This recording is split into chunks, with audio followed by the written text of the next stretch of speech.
पण त्या निकालाची वाट न बघता निवडणूक आयोगानं पक्ष फुटीवरती शिक्कामोर्तब केलं विधिमंडळ पक्षाचं, आणि पक्ष आणि चिन्ह हे मिंदे गटाला विकलं म्हणतो मी. यात खूप मोठा व्यवहार झाला. निवडणूक आयोग विकत घेतला. मिस्टर नार्वेकर जे आहेत, काल जे कपिल सिब्बल यांनी त्यांच्या चिंधड्या उडवल्या, म्हणजे वस्त्रहरण केलं. आता ते तिकडे हाफ चड्डीवर फिरतायत, एवढं वस्त्रहरण झालंय कुलाव्यात, बरं का. निर्वस्त्र केलं त्यांना काल. म्हणजे किती संविधानिक पदावर बसलेल्या व्यक्ती किती बोगस आहे, भ्रष्ट आहे. आणि मोदींच्या भाषेमध्ये बौद्धिक नक्षलवादी आहेत. खरे बौद्धिक नक्षलवादी कोण आहेत?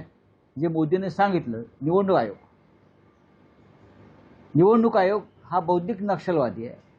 विधानसभेचे अध्यक्ष ज्याने बेकायदेशीर निर्णय दिला ते बौद्धिक नक्षलवादी आहे. ज्याने संविधान गाडून टाकलं ते बौद्धिक नक्षलवादी आहेत ना. त्याच्यामुळे कपिल सिब्बल यांनी सांगितलेलं आहे ते बरोबर आहे. तो निकाल आधी द्या की आपोआप पुढली गाडी सुरळीत होते.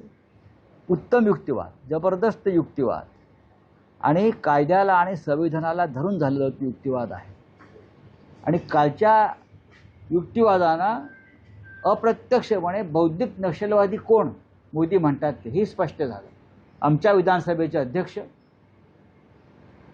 ज्याने विधिमंडळातली फूट ही पक्षातली फूट मानून निर्णय विकला, पक्ष विकला, हे बौद्धिक नक्षलवादी. आणि कोणत्याही नियमाचं पालन न करता निवडणूक आयोगाने तेव्हाच्या या विक्रीमध्ये सहभाग घेतला ते बौद्धिक नक्षलवादी. पण नार्वेकर म्हणतात कायदेशीररित्या नार्वेकर म्हणजे काय? डॉक्टर बाबासाहेब आंबेडकरांचे वारसदार आहेत का? नार्वेकर म्हणतात म्हणजे काय म्हणतात? जे नार्वेकर, तुम्ही नार्वेकरांचं ट्विटर हँडल बघा.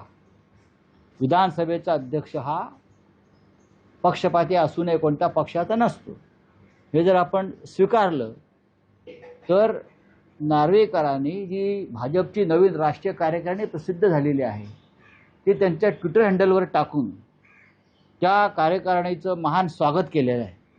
अशा नार्वेकरांविषयी तुम्ही मला काय सांगताय हो? आपण पक्षपाती आहात, आपण त्या पद्धतीने निर्णय घेतला आहे.